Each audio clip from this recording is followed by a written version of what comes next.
سنت کے علماء ہیں، میں نام نہیں لے رہا، کہ جو یہ اس بات کا دعویٰ کرتے ہیں کہ ہم اہل بیت طہار سے محبت بھی کرتے ہیں جی، ان کی فضیلت بھی بیان کرتے ہیں، ان سے پیار بھی کرتے ہیں، ان سے بڑھ کے کون ہے، یہ دعوے وہ کرتے ہیں، لیکن ان کے کردار میں یا ان کی گفتار میں ان کی اہل بیت طہار کی جو مودت ہے، جو محبت ہے، جو تعظیم توقیر ہے، وہ نظر نہیں آتی۔ مفتی صاحب میں آپ سے پوچھتا ہوں، آپ کہیں کہ بھائی فلاں سے مجھے محبت ہے یا فلاں شخصیت میرا محبوب ہے، میں اس کا محب ہوں، تو مجھے بتائیں کہ وہ کیسا محب ہے کہ جس کو اپنے محبوب سے بڑھ کر کوئی اور خوبصورت نظر آئے؟ وہ کیسا محب ہے کہ جو کہے کہ محبوب تو میرا یہ ہے، محبت تو میں اس سے کرتا ہوں، لیکن میرے محبوب سے خوبصورت فلاں ہی ہے، میرے محبوب کی جو صفات ہیں، جو اس میں کوالٹیز ہیں، جو اس کے اوصاف ہیں، جو اس کی ایٹریبیوٹس ہیں، اس سے بڑھ کر فلاں میں ہے۔ جس بندے کا یہ عقیدہ ہے، اس بندے کو تو پتہ ہی نہیں کہ محبت کہتے کسے ہیں، اس کو تو محبت کی ہوا بھی نہیں لگی۔ محبوب کی ہر ادا محب کے لیے سب سے اول ہوتی ہے، سب سے اہم ہوتی ہے، سب سے امپورٹنٹ ہوتی ہے۔ یہ کوئی محبت نہیں کہ مجھے مولا علی علیہ السلام سے بہت زیادہ محبت ہے، میں تو منگتا ہوں مولا علی علیہ السلام کا، میں تو دیوانہ ہوں مولا علی کا، مولا علی علیہ السلام سے میں محبت ہی بہت کرتا ہوں، لیکن مولا علی علیہ السلام فضیلت میں چوتھے نمبر پہ ہی ہیں۔ وہ جو مولا علی علیہ السلام سے کئی سال بعد جن کو پتا چلا کہ یہ دین اسلام حق ہے، یہ قرآن حق ہے، یہ اللہ کا نبی ہے، وہ بھی علی سے افضل ہیں، لیکن علی علیہ السلام جو بائی برتھ مومن ہے، جو اللہ کے گھر میں بھی آئے ہیں، وہ جو ہیں ان کا نمبر چوتھا ہے۔ محبت مجھے مولا علی سے بڑی ہے، کیا بات ہے جی مولا علی علیہ السلام کی، کیا بات ہے حسنین کریمین کی، لیکن نمبر ان کا آخری ہے، یہ کیسی محبت ہے؟ نہیں تو یہ تو اہل سنت کا عقیدہ ہے نا کہ مولا علی چوتھے نمبر پر ہے، اور آپ خود کو سنی کہہ رہے ہیں۔ میں بتاتا ہوں آپ کو اپنا، مفتی صاحب مجھے یہ بتائیں، یہ جو اہل سنت ہے اس کا مطلب ہے کہ یعنی کہ دو طریقے ہیں، یعنی جو دیوبند مکتب فکر ہے وہ بھی خود کو سنی کہتا ہے جی، اور یہ جو بریلوی ہیں یہ بھی خود کو سنی کہتے ہیں۔ اب تو اہل حدیث لوگوں نے بھی کہنا شروع کر دیا، چلو یہ دو میجر ہیں، دیوبندی بھی حنفی ہیں اور یہ جو بریلوی ہیں رضوی بھی، یہ سارے یہ بھی حنفی اسکول آف تھاٹ سے بلانگ کرتے ہیں۔ ٹھیک، یہ کہتے ہیں ایک نے وال گائی ہوئی ہے، ایک نے ول کر دیا ہوا ہے، ٹھیک ہے نا، ہیں دونوں کا کلیم کہ ہم اہل سنت ہیں۔ تو ان کا دعویٰ کیا ہے؟ وہ کہتے ہیں جی ہم حضور علیہ السلام کی سنت اور حضور کی جماعت صحابہ کی سنت کو فالو کرتے ہیں، یہی ہے نا پھر اہل سنت۔ جب یہ اہل سنت یہ ہیں حضور کی سنت کو فالو کرنے والے اور حضور کے صحابہ کی سنت کو فالو کرنے والے بنے نا، مولوی صاحب کو تو نہیں نا فالو کرنا، پھر حضور کو اور حضور کے صحابہ کو۔ اب میں آپ سے یہ بات کرتا ہوں، اگر حضور کو اور حضور کے صحابہ کو فالو کرنا ہے تو میں آپ کے سامنے حوالوں کے انبار لگا سکتا ہوں کہ حضور علیہ السلام کی حدیث سے، اللہ کے قرآن سے، صحابہ کرام کے احوال سے، اقوال سے یہ بات ازر من الشمس ہو چکی ہے کہ مولا علی علیہ السلام سب سے افضل تھے، بلکہ میں نے یہ اس کے اوپر پوری کتاب لکھی ہے، صحیح ہے، یہ کنز البرہان علی افضلیت علی فی القرآن۔ یہ ہم نے قرآن مجید فرقان حمید کی کچھ 750 بلکہ اب تو 1000 آیات ہو گئی ہیں، 5000 سے اوپر حدیث ہو گئی ہیں، اور اس میں ایک حوالہ بھی مفتی صاحب میں نے شیعہ کتاب کا نہیں دیا۔ سارے حوالے جو ہیں وہ اہل سنت کی امہات الکتب کے دیے ہیں میں نے، اور صحابہ کے عقائد بیان کیے ہیں، محدثین کے بیان کیے ہیں، پھر قرآن سے دلائل دیے ہیں، پھر آقا علیہ السلام کی حدیث سے دلائل دیے ہیں۔ تو آپ نے کہا جائے یہ سنیوں کا موقف نہیں ہے، اگر تو سنی یہ کلیم کریں کہ ہم حضور کی سنت کو فالو کریں گے، حضور کے صحابہ کی سنت کو فالو کریں گے، اور ایک طرف ساتھ یہ کہتے ہیں کہ کسی ایک صحابی کی بھی بندہ اتباع کر لے یا اطاعت کر لے تو اس نے حق کو پا لیا، ایک کی بھی، تو وہ جو صحابہ کرام جو مولا علی علیہ السلام کی افضلیت کے قائل تھے، میں تو پھر لگ گیا نا ان کے پیچھے، میں تو عبداللہ بن عباس کے پیچھے لگ گیا، عبداللہ بن مسعود کے پیچھے لگ گیا، میں حجر بن عدی کے پیچھے لگ گیا، میں حضرت مقداد کے پیچھے لگ گیا، حضرت عمار کے پیچھے لگ گیا، میں تو جابر بن عبداللہ انصاری کے پیچھے لگ گیا نا، میں تو حضرت حذیفہ، حضرت عمار کے پیچھے لگ گیا۔ آپ کہتے ہیں کسی ایک کی پیچھے لگ جائیں، کسی ایک کی اتباع کر لیں، آپ حق پہ ہیں، سارے میرے مصطفیٰ کے صحابہ ستارے ہیں، ایک کے پیچھے لگ جاؤ آپ نے حق کو پا لیا۔ تو پھر وہ لوگ جو فتویٰ لگاتے ہیں کہ جو سیدنا ابوبکر صدیق رضی اللہ تعالیٰ عنہ کو بعد از انبیاء افضل البشر نہیں مانتا، وہ سنی نہیں رہا، ساتھ یہ دوہرا معیار پھر کیوں ہے؟ بھائی آپ کہہ رہے ہیں کسی ایک صحابی کی بات مان لو، تو میں نے مان لی ہے نا صحابہ کی بات۔ حضرت عبداللہ ابن مسعود کہتے ہیں کہ علی علیہ السلام سے افضل کائنات میں ہے ہی کوئی نہیں، میں نے مان لیا۔ اما عائشہ صدیقہ کہتی ہیں پاک سیدہ جیسی میں نے کائنات میں اعلیٰ شخصیت دیکھی ہی نہیں، میں نے مان لیا ہے نا بات۔ آپ کہتے ہیں کسی ایک صحابی کی بات مان لو، میں تو سینکڑوں صحابہ کی بات مان رہا ہوں، تو میں کیسے سنی نہیں رہا؟ یہ کیسے سنیت کے ٹھیکیدار بن گئے؟ ان کو ٹھیکہ کس نے دیا ہے کہ یہ کہیں گے فلاں سنی فلاں سنی نہیں؟ یہ مامے لگتے ہیں سنیت کے۔ اگر اہل بیت طہار کی عظمت، ان کی افضلیت کو بیان کرنا یہ سنیت نہیں، تو میں لعنت بھیجتا ہوں ایسی 2 نمبر سنیت پہ۔ سنی ہوتا ہی وہ ہے جو اہل بیت طہار کی افضلیت کا قائل ہو، جو حدیث ثقلین کو ماننے والا ہو، جو مولا علی علیہ السلام کی افضلیت کا قائل ہو، جو پاک سیدہ کی افضلیت کا قائل ہو، جو اہل بیت طہار کو پہلے نمبر پہ رکھے۔ یہ امام مالک کا عقیدہ، یہ امام احمد بن حنبل کا عقیدہ ہے یہ۔ لیکن بخاری کی روایت ہے کہ ہم حضور کے زمانے میں، عبداللہ ابن عمر کی روایت ہے، حضور کے زمانے میں ہم حضرت ابوبکر کو فضیلت دیتے تھے، پھر عمر کو، پھر عثمان کو، پھر ہم خاموش ہو جایا کرتے تھے۔ تو اس میں تو مولا علی نہیں ہے، چوتھے نمبر پر نہیں ہے۔ نہ مجھے آج تک کوئی روایت ایسی ملی ہے کہ جو صحابہ سے ہو کہ جو یہ کہتے ہوں کہ ہم مولا علی کو یعنی چوتھے نمبر پہ رکھتے ہوں۔ تو یہ عقیدہ کب، اس کا آغاز کب ہوا کہ جو یہ انہوں نے چوتھے نمبر کا بنایا ہے، اس کی پرورش کی جائے۔ میں اگر مفتی صاحب اس کا مختصر آپ کو جواب دوں نا، بات تھوڑی سی کڑوی ہے، یہ جو ہماری ادھر سب کانٹیننٹ میں برے صغیر میں جس کو سنیت کا نام دیا گیا ہے نا، یہ سنیت نہیں ہے، اچھا، یہ بریلویت ہے۔ اس برے صغیر میں جس بندے نے یہ عقیدہ پروموٹ کیا ہے یا اس کو سپورٹ کیا ہے، یا جو نفرت کا یہ جو ماحول اور بازار گرم کیا ہے، جو حضور کی امت کو لخت لخت کر کے رکھ دی ہے، اس کے پاس نہیں جانا، ان کے جنازے نہیں پڑھنے، نکاح ٹوٹ جائیں گے، یہ ہو جائیں گے، وہ ہو جائیں گے، یہ کافر ہو جائے گا، یہ 10 محرم میں سوگ منانا یہ حرام، یہ نہ کرنا، فلاں فلاں فلاں فلاں۔ وہ ایک شخصیت تھی، وہ بریلی کی، احمد رضا خان بریلوی کا، یہ عقیدہ ان کا ہے، فقط اس کا عقیدہ ہے۔ سرکار ابو طالب علیہ السلام پہ بھی اس نے رسالہ لکھا، ان پہ کفر پہ ہی اس کا کام ہے۔ یہ جو شیعہ کے پیچھے نماز پڑھنے نکاح ٹوٹ جائے گا، یہ بھی اس کا فتویٰ ہے۔ پھر یہ جو ابو بکر صدیق رضی اللہ تعالیٰ عنہ کو افضل نہیں مانتا، وہ سنی نہیں رہتا، رافضی، یہ بھی اس کا عقیدہ ہے۔ یعنی کہ جتنا کچھ بھی جس کو ہم سنیت کہہ رہے ہیں، یہ سنیت نہیں ہے۔ معذرت کے ساتھ میں کسی کی بے ادبی یا تنقیص نہیں کر رہا، ہر بندے کے جتنے بھی ہمارے اکابرین ہیں میں ان کا ادب احترام کرتا ہوں، لیکن اختلاف رکھنے کا حق مجھے ہے، اور یہ حق مجھے اللہ کے پیغمبر اور صحابی تو ہے، یہ مجھے اللہ کے رسول نے حق دیا ہے۔ تو یہ سارے معاملات جو ہیں، جو لوگ ہیں آپ کو پتہ ہی ہے، ماشاء اللہ مجھ سے بہتر جانتے ہیں، جو ان کو فالو کرتے ہیں، انہی کا یہ عقیدہ ہے، دوسرے لوگوں کا یہ عقیدہ نہیں ہے۔ اور دوسری بات یہ ہے کہ جب آپ نے کہا جی وہ حضرت عبداللہ بن عمر کی آپ نے روایت پڑھی ہے بخاری کی، آپ بخاری پڑھیں، امام بخاری کا 2-3 حصوں میں اس کا میں جواب دیتا ہوں، بڑا خاص جواب ہے اس کا۔ امام بخاری کا ایک طریقہ ہے حدیث کو روایت کرنے کا، ماشاءاللہ آپ مجھ سے زیادہ پڑھے لکھے ہیں، آپ جانتے ہیں اس کو۔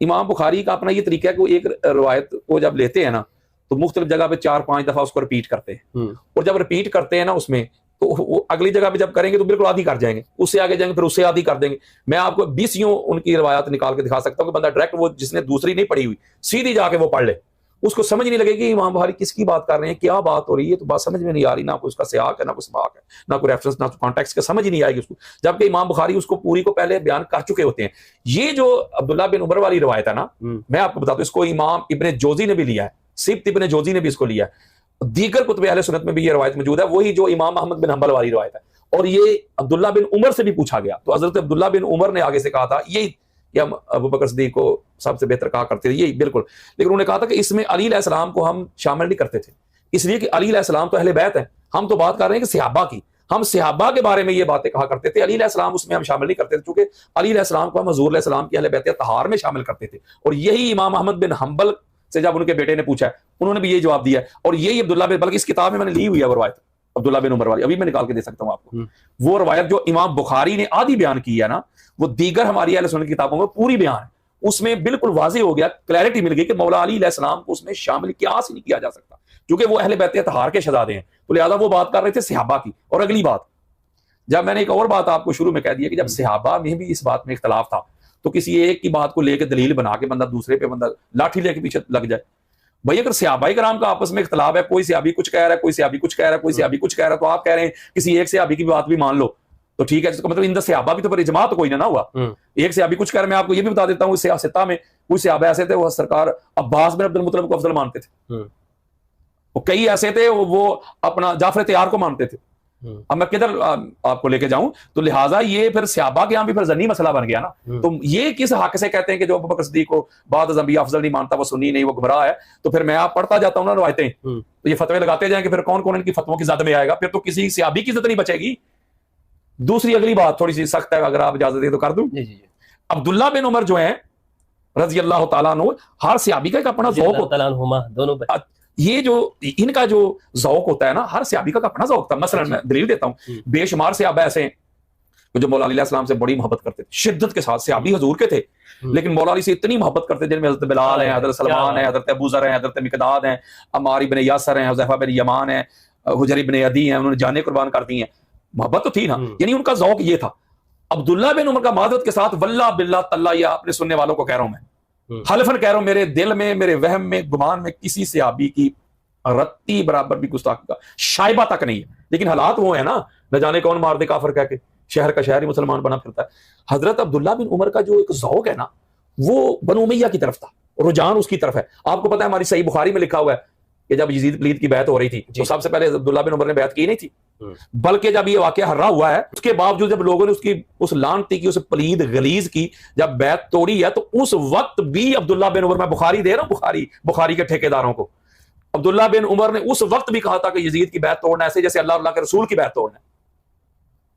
ایک تو پھر ذوق ہے نا، آج کل کا ہمارا کیا ہے، ایک ٹرینڈ بنا ہوا ہے، جو جس کے دف کی بات کرے، جس کی طرف کی بات کرے، ہم کہتے ہیں وہ فلاں ہے،